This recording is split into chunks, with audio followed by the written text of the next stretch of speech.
Welcome to Ministry Mondays with Meg. I'm Meg. I am Reverend Meg Biddle, National Coordinator of Ministry Life at ABHMS, the American Baptist Home Mission Societies. See, this is what happens when I do it way too fast. Anyway, you guys know me. Welcome to the show, everybody. We are glad you're here. Thanks for joining us, for listening, for watching, what have you. So I'm really excited. One, I haven't done one of these in a few minutes. So they make me happy. And if you've seen a show before, one, welcome back. And two, if you haven't, where have you been? And I have one of my colleagues with me today who is going through the experience, and hopefully he will entertain and enlighten you. So if you would, please welcome my guest today, Reverend Kerwin Webb. Hello, everybody. Hi, Meg. How are you? Hello. So I don't know, did I get your title right? National Coordinator of Healing and Transformation? No, the last part, justice and mission engagement. That's okay, though. We are tasked. So I was thinking about this. Okay. When people ask me what I do, I was trying to figure out that's a great question. Yeah. I was thinking, like, how do I say this in a way where people will understand it? Okay. And the thing that I came up with is I am a domestic missionary who is commissioned to heal and transform communities. How does that land? I love that. Okay, a domestic missionary who is commissioned to help heal and transform communities. So it's like the work that we national coordinators do. In my head, I see us as being domestic missionaries. Our work is in the United States and Puerto Rico. That makes the domestic part. Yeah. And our call is to missions, whatever it looks like. If it's intercultural ministries, if it's leadership empowerment, healing and transforming communities. So like in my head, we're all domestic missionaries, and my unit is healing and transforming communities. Wow, that's good. Like, we should put that on a t-shirt. I just had to get something simple. I know, because my kids are like, okay, I don't know how to tell people what you do. Like, sometimes you preach places, sometimes you go places, sometimes you just talk to people, you got a podcast, all this stuff. And I was like, yeah, I do all those things. So how do I tell people what you do? And I'm like, right. That's good. I like that. We'll see how it settles here in the Lamb, and see if people like it. It's easy for me because National Coordinator of Justice and Advocacy. What is that? Well, I could then start listing all of the programs, but that, let's do simple. Let's say domestic missionaries. I love this. Yeah, I love this. I think we should do a thing. I mean, like, we should be like, hey, Kerwin made this up. I'm not going to take the credit, but like, I'm totally backing him on this, because people are like, what does national coordinator even mean? That's a great question. I mean, herding cats. Yes, that is definitely in the job description. Taking all my stuff to all these places and going, we spent money on this swag and stuff. Please take it, so I don't have to, the table and go to conferences. Yeah, and hear the stories of some really great folks doing really, really great work. But I love this domestic missionary. I like this. We're gonna work on this. Okay, so normally I ask people, for people who don't know you, tell us more about you and what you do. But you sort of did part of that. So let me do the first part. So the where I come from. Do that part. All right. So I was born in Birmingham, Alabama. So born and raised in Alabama. Went to high school, went to Alabama State University in Montgomery, in HBCU. And I left Alabama as quick as I could. Because when you grow up in a place, you tend to think that the world, or I tended to think that the world was so much better outside of that. And so when I graduated from undergrad, I moved, starting my life in really wasn't totally listening to the voice of God. Like I heard God out there, right? But as far as, yeah, God, do you want me to do that? I'm not ready yet, so I'll keep going this way. That was kind of my life for a little while, until I had what I categorize as an early midlife crisis. I was 25 or 26, and some significant relationships deteriorated. Some things changed in my life, and I remember this crying out to God, "Hey, what you've got to have more for my life than this." And so, whatever you want me to do, I'll do. Wherever you want me to go, I'll go. And wouldn't you know that God like took me up on that and sent me away from Alabama and sent me all the way to New Jersey, to this place that I had never thought about going. And that's where my life really started. Wow. From Alabama to New Jersey. Mm-hmm. I mean, I get it. Like I grew up in Indiana, and one of the best things about growing up in Indiana was leaving. I mean, not that it's terrible, but also it's like this. You're limited. Yeah, you really are. And diversity? Nope, not really. Yeah. Not really. I mean, I grew up in the middle of a cornfield, so yeah, no. It did. Mm-hmm. Okay, so God takes you. How often do you go back? Okay, well, I just went back last week because my dad was ill, but what if I go once a year? That's a lot. Okay. My family is still there, and that's terrible. But also, I just don't have that like I need to go back kind of like I don't miss. But it's also different when you're, because before I did this, I was a pastor. So, So you couldn't go. Yeah, your holidays were all spoken for, Yeah. So I pastored 2 different churches. So that was, and yeah, here I could make it, but then you've got, I got the kids and you got the. There's a lot of logistics that go into taking a trip. Yeah. So do you go back to Alabama? I try to get back twice or 3 times a year, primarily because my nephews are still relatively young. Xavion is 20, Carter is 15, and Jackson is 9. Okay.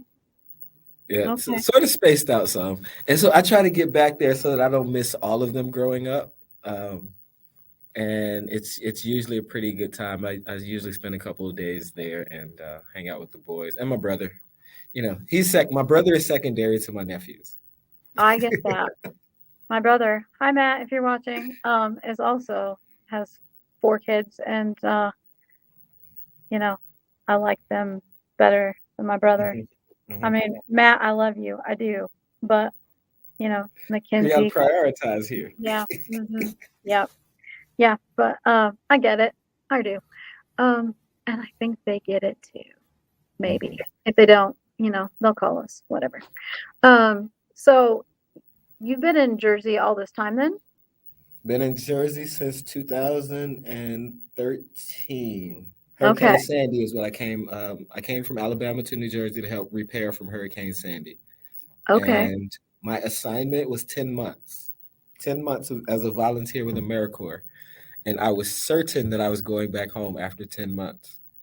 And my mom used to tell me, we make plans and God will laugh. And that's kind of what happened. Right. I mean, God has to have a sense of humor, honestly. Mm-hmm. I mean, come on.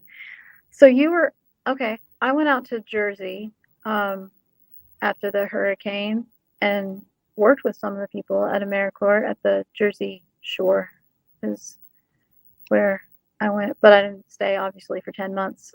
We were just there with the kids, like a youth group. We took a youth group from the church to go out and clean off the beach over and over again. But so you went with AmeriCorps, were there for 10 months. 10 months.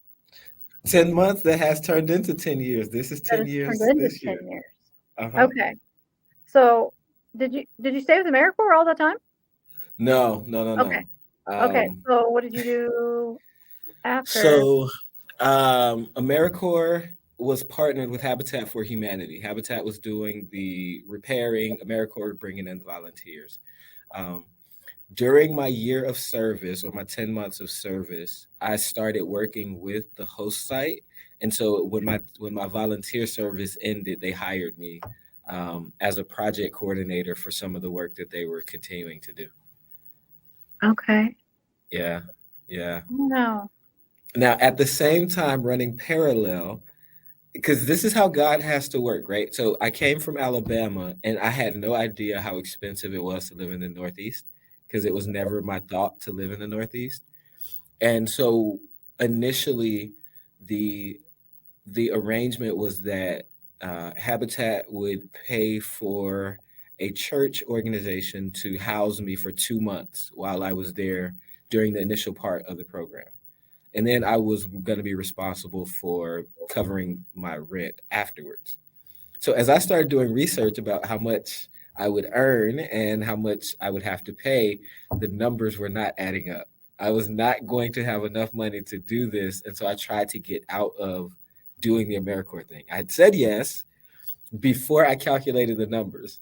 And then I did the numbers. I'm like, there's no way this is going to work. But it was God's providence because as I was backing out, and the executive director said, well, just think about it for a couple of days and then give me a call back. This was like 2 weeks before I was supposed to leave from Alabama to come to New Jersey. I called him freaking out saying, I can't afford to live there. And so he said, think about it for a couple of days, give me a call back. I went to a Bible study on a Wednesday evening, and there are two parts about this Bible study that I remember. The words that I told God, wherever you want me to go, I'll go. Whatever you want me to do, I'll do. The pastor used a phrase very similar to that. He said, it's funny that when we're in something, we'll tell God, wherever you want me to go, I'll go. Whatever you want me to do, I'll do.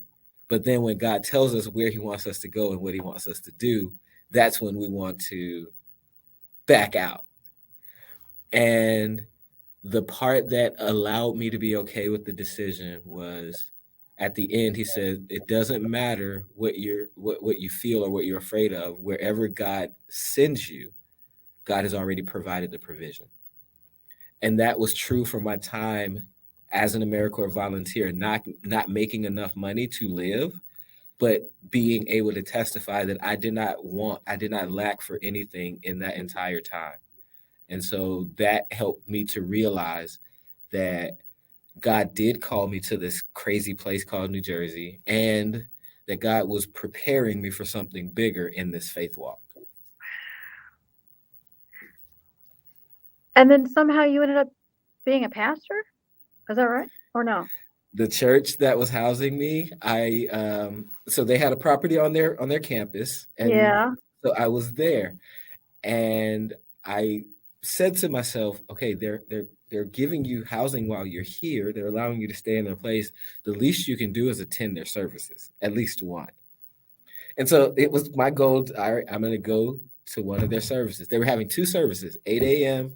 and then 11 o'clock. So I go to the 8 a.m. service and be done by 9:30, and I was great, finished. Well, eventually, God started moving on me, and I started going not only to the 8 a.m. service, but then also the 11 o'clock service. And when I felt God leading me to join under watch care, the words that he gave me to give to the pastor was that I'm here to help. I just want to help. It doesn't matter where. The pastor put me with the youth ministry, and that was all it took. Because one of the hardest parts about leaving Alabama was not only were my nephews there, but my nephews and my cousins' children were there as well. So when we all got together, it was 10 or 15 young people that I was able to sort of kind of shape and help offer something different that they wouldn't have had. And me leaving Alabama was me leaving that. And so I was like devastated. And so when the pastor put me with the youth ministry to work with the youth minister, that sort of opened up new possibilities for me. And so that's how I started the process, ministerial training to get licensed, and then seminary, and now pastor. oh, I love this. Awesome. This is great. And people are going, yeah, they work together. She knows all this. She doesn't know all this. No, Most people don't know any of this because like I'm fairly new with home mission societies. And so for those who are watching, that's why Meg is it's like, okay, she's learning some new things for I today. know. Yeah, she is because because it's not like we sit around at lunch Right. or anything and go, so here's where I was and where I went, and this is how God called me. I mean, occasionally you get those stories, but they're all in more like the larger group. But we don't Mhm. get like this kind of. Um, but it's I think it's awesome to to hear how God moves in people's lives and goes, yeah, God does provide. The numbers never seem like they're ever going to work. And how are you possibly going to do this? But there you there you go. I mean, Yeah, and it's like Peter getting out of the boat and walking on the water. It's one of those things where God is calling you to do a thing that if we pay attention to the Peter story, he asked for that. Jesus mm, didn't ask Peter to get out of the boat. Peter says, "Master, if it's you, let me come to you." And Jesus was like, "Okay, come on." come on, And now we have to do this thing that our mouth has said. And so that's kind of where I found myself. I said, God, wherever and whatever. And then when God said it, I'm like, well, I can't do that. Well, right, get out of the boat, take the steps. Let's see. right, get out. But you got to get out of the boat. Well, first of all, there's the whole surrender thing. I mean, Mm. there's that part. The yeah, there's that part, and then there's you got to get out of the boat. Yeah, and I think people a lot of times forget about that. You know, the Peter said, "Hey, if it's you," and Jesus, come on. You know, I mean, Yeah, yeah. like, dude, this was your idea in the first place. Not, I didn't say, "Hey, Peter, you got faith in me? Come on, it's me." Exactly. I mean, and I think we do a great disservice when we try and mess with when we do, yeah, when we try and it changes the miracle. It really Mm. does. I mean, um, and it's anyway. That's another sermon. That's a whole. Um, so are you still serving as pastor? Yes. Okay. So I'm all kind of weird, and I've not boxes don't work for me.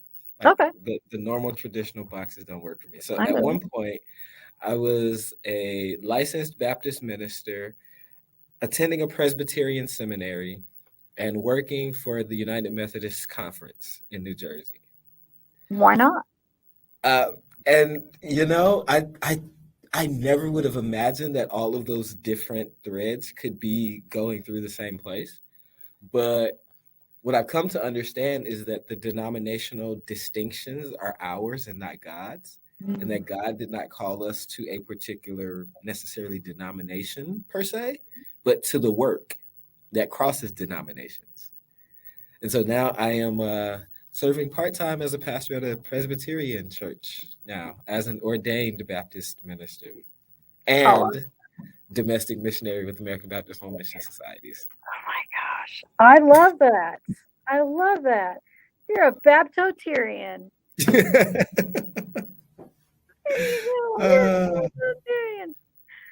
Oh, yeah. See, I- the, the limits we put on God. on God. Yeah. That's right. And shame on us for doing that. It's I want to be fair to us though. Yeah. It's not out of malice. It's like we need categories and we need to be able to sort things to better understand it. It only becomes a problem when when that sorting becomes so rigid to where we can't see anything or anyone crossing between them. Um, And you got to work with our first group well, I guess the first group in a little while, the Passionaries, right? Mhm. So those are, is it fair to call them summer interns? I mean, what are they? Yes, yeah, the Summer Passionary Institute. Yep, that were 9 young adult interns that we placed with our partner ministries so that the young adults could explore ministry in different ways beyond just the pulpit on Sundays or whatnot. So they Mhm. could see the behind the scenes and learn more about how much more service goes on in a church or in a ministry than appears.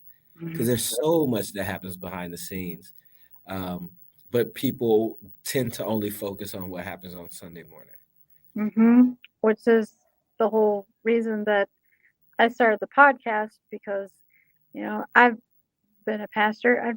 I get it, but not everybody gets it. And the hope is just that it helps people to get that the ministry that occurs in a church building on Sunday mornings is like minuscule. Mhm, That ministry mhm. is really everything else Yeah, you do. It's those Walmart conversations. It's the sitting with somebody in the hospital. It's the non-organized, things you do in the community. I mean, yeah, some of the organized too, but it's just it's it's also the random things like the Uber ride, and you end up having a conversation and making someone's day because you asked them how they were and they were feeling crappy, but a conversation lightened their mood. yeah, It's those things that are more important. And I think if you talk to any pastor or preacher that is worth their weight in their calling, they will tell you that the sermon is really the icing on the cake because the work yep, is the human touch. It's the yeah, connections with people. yeah. And that's what my sermons always were. It was like, so let me tell you about this person that I met this week and how they changed my view Mhm. about this thing or what they taught me. Yeah, and you're exactly right. The ministry is I drive them crazy when I go on trips because I make friends with people. On the airplanes, I'm one of those people. But you know what?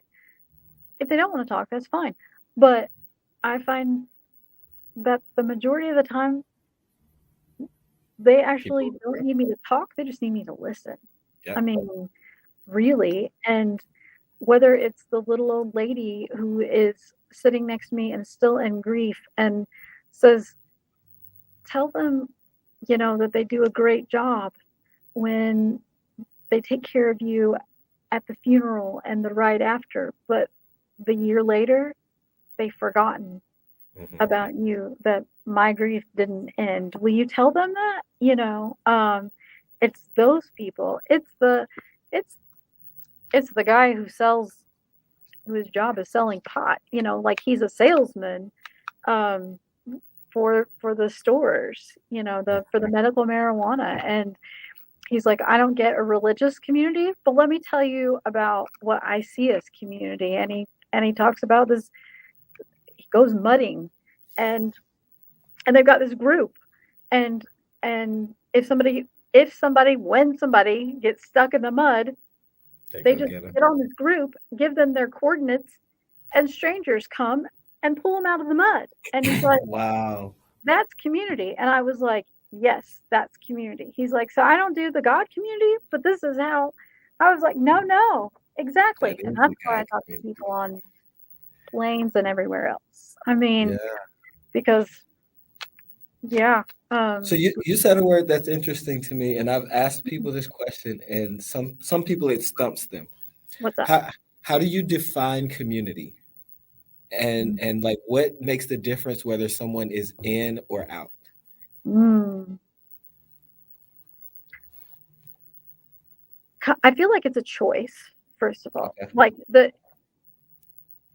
Like you can choose, like you can just be that shut down person that lives inside themselves and say, I don't want anything to do with anyone. I'm just surviving Hmm. kind of thing.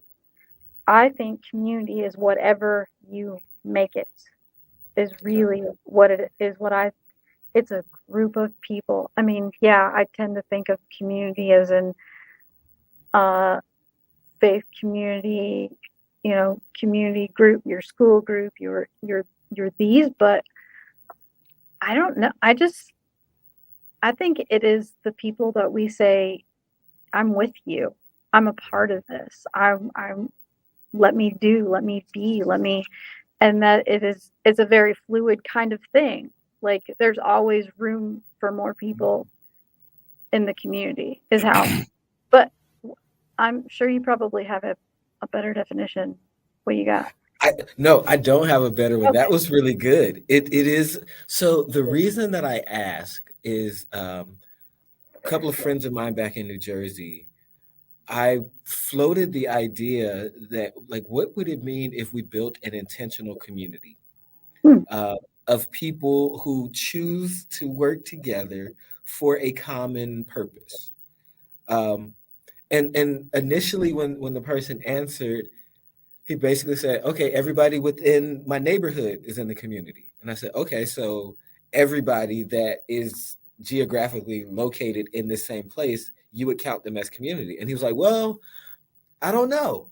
And I was like, wait, what do you mean? You said the geographical area. And so that's when it became the intentionality and contributing towards something. So the distinction between who would be in or out for me wouldn't be whether it was like a physical characteristic or anything, but it's, are you contributing towards the common goal of this group? Because if you're not, then I don't want you in because you're tearing it away. Yeah. So Dr. Hagray told me, so this was kind of how Ministry Mondays with Meg was born. He says, build a community. That was the only instruction I got. Build a community, not here's what I want it to look like, not just build a community. And so then you're going, great, yeah, I can do that. And this is what I came up with was like, well, I could build community out of Ministry Mondays. I mean, I can talk to people. I talk to everybody, kind of, how can I? And so that's like what it's become is your episode 53. Every episode that comes before you, those people share it with their people, and their people share it with their people. And before you know it, like you've got people who watch it, people who've been on it, people, and that's the community. And that's the community. And so all connected in some way, whether they've seen it, whether they know me, whether they know my guest, whether they whatever. But that's my community. And cracks me up when you show up in places and people are wearing a t-shirt with your name on it. Not because, oh, look at me. It's just because you're going, right, because these are my people. It's these are the yeah. So that's where I go with it. But I mean, the intentionality, you don't want somebody who's going to break it down, who's going to be a hindrance to what it is you're trying to accomplish. But it's a great question to ask people. How do you see community? And I can't imagine that you get two answers that would be the same. Yeah. Nobody answers those. That's this because it's like based on what we've seen, what we understand it to be, and the need for it. It's still one that I'm wrestling with because if you're intentionally building, then there's certain goals that you would want to have. And for me, I think my goals are simple. It's really to build up the kingdom of God, to build God's people, so that they can become all that God created them to be. Yeah. And mine is to give people a place to tell those stories about ministry that occurs beyond on that typical walls of the church on Sunday morning, and your hope is people that you have met along the way, or people that have done the show are like, okay, now I've got somebody else I want you to meet that's got a story that other people need to hear, and that's how you keep going, because you want them to be a part of the community too, and you've invested in something, in them. Yeah. So I find it, I consider it an honor every time somebody says, hey, I have a friend I really want you to meet, or I've got somebody who's got a great story. I mean, you're letting me into your life. You're telling me who you are. You're giving us a bigger picture. It really is. It's an honor to be able to do something like this. So I appreciate you and your willingness to go, okay, God. You're very welcome. I'll leave New Jersey. So what else do people need to know about you? Do you have pets? Do you have, are you a sports guy? Maybe we don't ask that. Maybe that's a part. So I'll say honestly, for the last 5 or 6 years, I've sort of been a hermit. I get that. And so I'm not a pets person, but people's pets like me. Huh. Pets are friends, they're a good judge of character, Kerwin. Yeah, that's what people say. And so my friends' dogs, Bella and Dallas, when I visit, they know they've got to get their time with me so that I can pet them and rub them and everything. As far as sports, I like sports when playoff season happens, like when the real important games are happening. And I don't necessarily have a team that I like. I just like to generally root against the one that everybody else is rooting for. So when people are rooting for the Cowboys, I'm whoever the Cowboys are playing, just to be antagonistic. I kind of like that.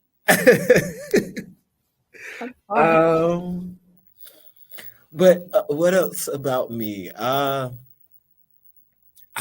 have been blessed to learn how to activate my faith in such a way and trust God in such a way to where the scripture is right that God will give us the desires of our heart. Like the work that I do allows me to do the things that really light my fire, like my passions. I get to work with young people who are brilliant and amazing and just needs encouragement and platforms. And so God has allowed me to shape my life to where that is what I do in a lot of different ways, whether it's innovation in ministry, whether it's spiritual, vocational discernment, whether it's just like training for different jobs or careers. I am able to like get to a place in people's head and say, okay, it's time for a paradigm shift. However your life is going up until this point, if you're not happy with it, it can change just like that. And then trying to help people walk towards greater possibilities and opportunities. And when the light bulb hits, when it's like, I never thought about it that way. And then you get to the why not? Like, why can't you do this? Why can't you be great? That's what brings me life. And that's it's such a blessing, because when I was a kid, I didn't think about being a doctor or a firefighter or a lawyer. Those things, they weren't my goals or desires as a career. Yeah. And I didn't know what it was, but I knew I went around helping people. I would go from place to place helping people. And so now this whole domestic missionary thing, it fits, because this is what I dreamed of as a kid, and God is allowing me to walk in it. That is so awesome. I love it. So wait, then I asked you the joy question then, or you answered the joy question without answering the joy question? Was that because like. I will give another one for the joy question, because I was staying away from it. Okay. All right then. So the joy question, think about everything you do. What brings you joy? brings me joy is seeing a smile on a child's face, especially a child who has struggled to get something and finally got it, and then that smile, or a child who's been disadvantaged, who haven't had opportunities, but then they are afforded an opportunity that just kind of takes the blinders off. But that smile and just the light that young people have, that brings me joy. 53 episodes. No two answers have ever been the same. I might have to quit when that happens. Awesome. That's a really great. Really, kids smiling and kids getting it and kids. Yeah, you're right. There's that and baby giggles. Those are like the best ever. The best things. That's like that for me. That's like why the internet was invented, so I could watch like baby giggles and people's animals just doing lovely things, usually involving babies. I have my own babies, but they're grown, so I just watch the animal videos and cute baby videos, and everything else is gravy. So, well, I'm grateful for you for going, I'll do it. I'll come on Ministry Mondays is big. And like with no prep, no or anything. Fantastic. I have been plotting for this, Meg. I've been waiting for this moment for a while. Oh my gosh. Why? I wanted to give the Passionaries opportunities first, but since, All right. Well, Passionaries, if you're watching, we're calling you out right now. Get a hold of Kerwin, get a hold of me, because, hello, we're waiting on you. Opportunities to share your giftings with the world. Exactly. So get a hold of us and let's give you a place to come and tell your story. And like, you don't have to be serious. It's not a job interview. Just come and be you. So Meg, let me ask you something if we have a few minutes. Go for it. You were a pastor. I was. A couple of highlights from your time as a pastor. What were some of the things that just sticks with you? Oh my gosh, nobody's ever turned this around as me stuff. Wow.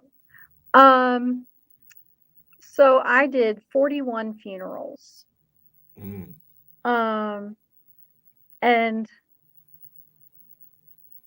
in my very first call, when you have absolutely no idea what you're doing, I had, in the span of 11 days, I had six funerals, I think it was, in 11 days. And as hard as that was, being brand new and having no idea what you're doing, being invited into that space was as crazy as that sounds, of something that meant the world to me, to be able to be there in people's worst moments, and you had no idea what you were doing and you didn't know what to say, but you knew that platitudes weren't going to help. But what I can do is I can give you Jesus, and I can give you hope, and I can love you. And those all meant I kept the things from their, the little memorial things they give you at the funeral. I have all of them from every funeral I ever did. Just because they're more than names. They were somebody's grandma, they were somebody's spouse, they were people with stories and beautiful and lovely. And man, I think in my second call, I was in Illinois, and it was a Presbyterian Church. It was ABC and PC USA. And but I served also as the campus chaplain.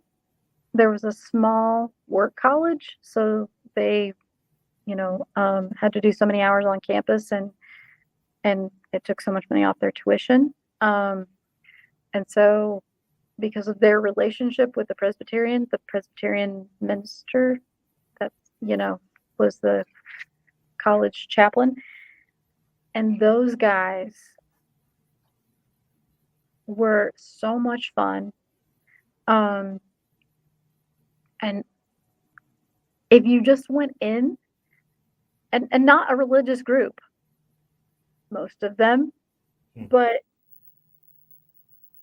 again, that inviting you in, them, sometimes they'd just be like, can I just sit here?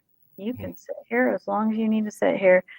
Or taking them to eat, or having an Easter egg hunt for college kids. That was a blast. It's just, I think with the pastor thing, I loved Christmas Eve service. Loved Christmas Eve service. And actually Ash Wednesday were were my two favorite services. But I think more than anything was just that being invited into people's space more than anything was what meant the most to me. Yeah, because they're being vulnerable. They're trusting you in their intimate parts when they invite you to those things. So I hear you. You. Thank you for sharing that. Yeah, my pleasure. Nobody's ever asked me. Well, no, thanks for. Do you have a favorite? It's similar to like with the kids when the light bulb goes off. But as pastoring, when a person who has struggled with trust or faith, or just getting away from situations that have held them down, when they get it, when the light bulb clicks and they finally start to take proactive steps, like that for me is the thing that, like, you can take all of the sermons, all of the speechifying and everything, but it's in the one-on-one where that light bulb goes off, where you tell somebody, no, God sees you differently than the world sees you, and sometimes sees you differently than you see yourself. And then they start to believe it, and then they their chest, the back straightens up a little bit. Like, that's when it really becomes real for me, because there's so many people that have been beaten down, and there not enough people have encouraged them that, no, even though these bad things happen, there's still greatness that's going to come out of you because of who is in you. It's that type of thing that gets me. Yeah. When one of those high school kids that was friends with my kiddo, that came to church on a Wednesday, and sometimes all we did was play D&D and have pizza, or we had fondue, we had nights like that, but they didn't get that stuff at home. But when one of them trusted you enough to call you and say, hey, my friend is not okay, and I think we need the police or an ambulance to go and it's people that let you in, like those things where you're just like, oh wow, but you trusted me enough to do that. Let me offer you one. The youth ministry that the pastor, when I came to New Jersey, that initially put me with, one of the young men that was in there, he was shy. He was like very smart, but like to himself. Years later, he was a sophomore in undergrad, and he called me one day. And every now and then we would text, but calling me, he didn't normally do. And so, but he called me one day, and I answered the phone. He was like, look, I'm having a conversation with a friend of mine, and it's a Bible question. And I was like, I know the perfect person to call. And so the fact that he in college with his friends was like, no, I'm going to call somebody that can help us with this. That blew my mind and made me feel good all at the same time. Because it had been years since I had been his Sunday school teacher. But the impression that was made was like, nah, you're saying this. This is what I see and what I believe. Let's ask somebody how to really look at this. That was great. And did you do like a happy dance when you hung up the phone? Because like I would have been like, I did, because you think that by the time they're out of high school and they're going to college, they're probably not even having these conversations. yeah, On a but college they are. campus, yes. But they are. Yeah. See, yeah, and that's what ministry is. That's why the preaching is gravy. It's really it's gravy, or it's chocolate sauce on your ice cream, whatever you want to call it. But it's all the other stuff. It's really relationship development. It is that just where they just let you, when they finally let you in, even if it happens years later. And how cool is that he called you and said, yeah. What great. Yeah, see, this is why I do this, is because this is because how else are we going to get these stories? How else are people going to hear this and go, this is why you still show up to church. This is why you still be a part of a community. This is why it still matters, because people still matter. Mm-hmm. Yep. Faith comes by hearing, and hearing by the word of God. And so thank you for this platform to allow the word of God and the witness of God's people to go forth. Thank you, Meg. Yeah, my pleasure. Thank you. Thank you for being an awesome guest. And thanks for everyone who tunes in, watches, listens. Let's see, we're here Mondays, usually 11 a.m. Eastern Time. It's on Spotify, Apple. We're on YouTube's Ministry Mondays. You got to put the with Meg in there, because apparently other people do Ministry Mondays, whatever.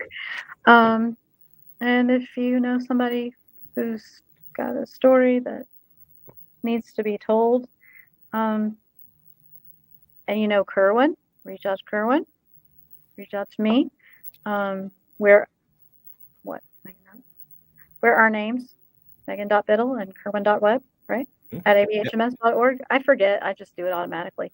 At ABHMS.org, and shoot us an email. Let us know, and we'd love to hear your stories. And if I can, Meg, everybody register for the upcoming Justice Dialogues, October the 25th. It's on mental health and wellness. If you would, yeah, you can talk a little bit more about it, but if you would send me it, and I'll put it in the show notes so that we can get that out there. So it's when? October the 25th, 1 p.m. It's going to be online virtually. So you can go to the ABHMS website or the show notes and register for it. Dr. Williams from Pathways to Promise, George Williams from Pathways to Promise, will be the lead speaker. Curtis Ramsey Lucas, the editor of Christian Citizen, is going to be interviewing him as we delve into the topic of mental health and wellness, which is so important. Yeah. So important. And it's free, folks. So it absolutely is. Free resource for you. So I'll put ABHMS's website in the show notes. We could put a little promo in there, all that fun stuff. And please, folks, just take advantage. I've been to several of these and never been disappointed. They've always been great stuff. So thank you again, Kerwin, for doing this. I so very much appreciate it. You're very welcome. Have a wonderful day, Meg, and bye, everybody.